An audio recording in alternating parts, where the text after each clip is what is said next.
Now that we've decided on a color scheme for our outer shapes, we can paint. So we're painting with marker, which is probably a different process for many of you. So I wanted to go over different ways to paint with marker. So I have a box of markers, just plain old Crayola markers, and I've decided to do opposite colors on my outer shapes. So I have warm colors on the inside. I'm going to do cool colors on the outside. So I'm going to pull those colors of marker, which are blue, green, and purple. Okay, so I have 3 ways that I can do this. Technically 2, and then the third way is a combination of the 2. So the first way that I'm going to show you is to use plastic. So I have a Ziploc bag. You can also use like a lid from a food storage container. It won't hurt the container. It can be washed and rinsed, and it's not toxic or anything like that. So, but if you don't have one of these, you do have Ziplocs in your packet. So here we go. All right, so it really, since I'm just using opposite colors, it really doesn't matter which color I start with. And as a matter of fact, I'm going to show you on a scratch sheet what I'm doing. So, and I've already been kind of practicing on this, so I would know different ways to show you guys. So I'm going to start with blue and purple because I want to go from blue to purple in this particular piece. So what I'm going to do is, let me put a piece of paper under this, maybe you can see it better. All right, I'm going to rub a little bit of my blue marker onto the plastic, and you can see it resists. So it leaves just a little of the blue coloring, and there's some purple. Okay, so a little of that, and it'll actually go a long way. Now, I have my paint brushes and a cup of water. This is just a Mardi Gras cup, but any cup will work. Again, this is watercolor, so it's not toxic. It's not going to hurt you. You can rinse it and use it to drink from, and it's still okay. All right, so I'm going to pull some blue and just a little of my purple, and I'm going to start painting over here. And I want to try to keep a wet edge. Now I'm adding more purple. And when I say a wet edge, if you see, when you let it dry, it causes marks, and they're kind of hard to get rid of.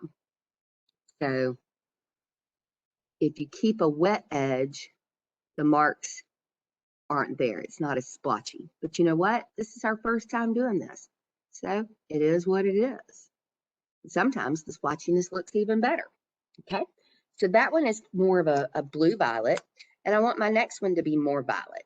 So I'm going to put down some more purple and rinse my brush. I've got a little bit of water on my brush, and I'm pulling in purple. I think that one needs a little bit of blue.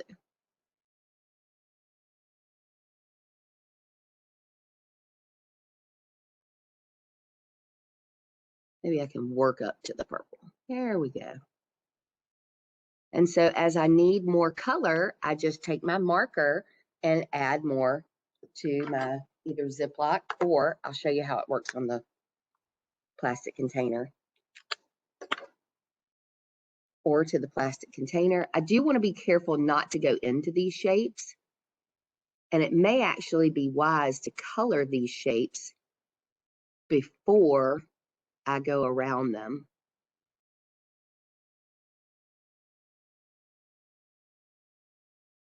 So that I can be sure not to go in them like I did. However, you know, again, it is what it is. Okay, so as I say that, I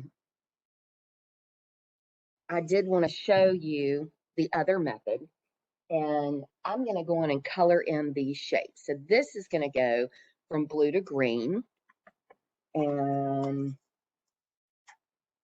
I'm kind of doing an opposite thing. So blue-green is red-orange. So I'm just going to get my red-orange colored pencil, and I'm going to color in my little shapes red-orange, and I'm going to make blue-green to paint with. So I need green and blue.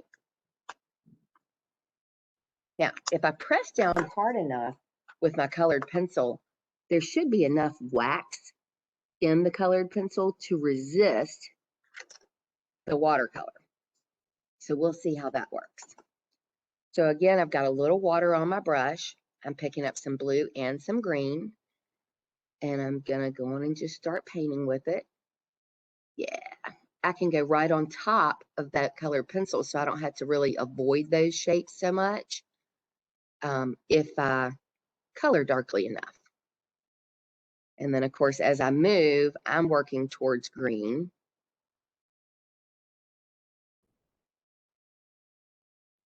Now, again, this is what I'm doing. This isn't necessarily what you have to do.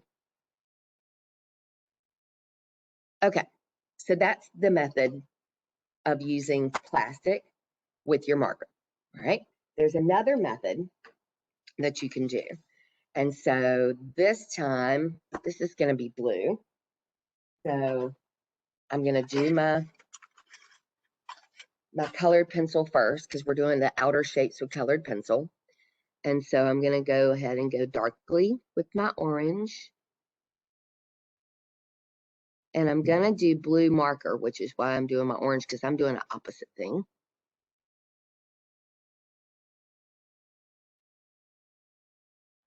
And of course, the opposite of blue is orange. Okay, so here we go. In this method, you have to work quickly. So what we're going to do is we're going to take our marker and apply it directly to the paper. So I'm going to color with my marker.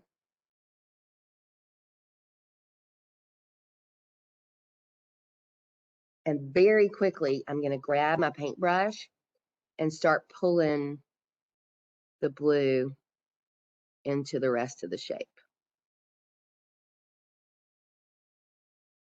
Now, this shape has some blue as well, so I can do this. This method is a little less forgiving, but it does get nice, rich colors. Now, I could combine the two methods as well.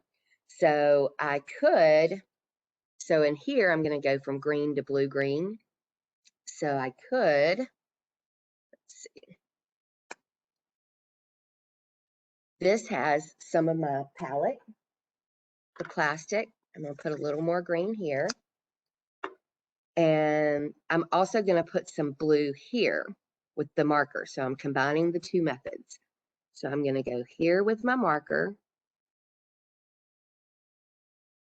I'm going to grab my paintbrush, start pulling my blue from where I drew with the marker.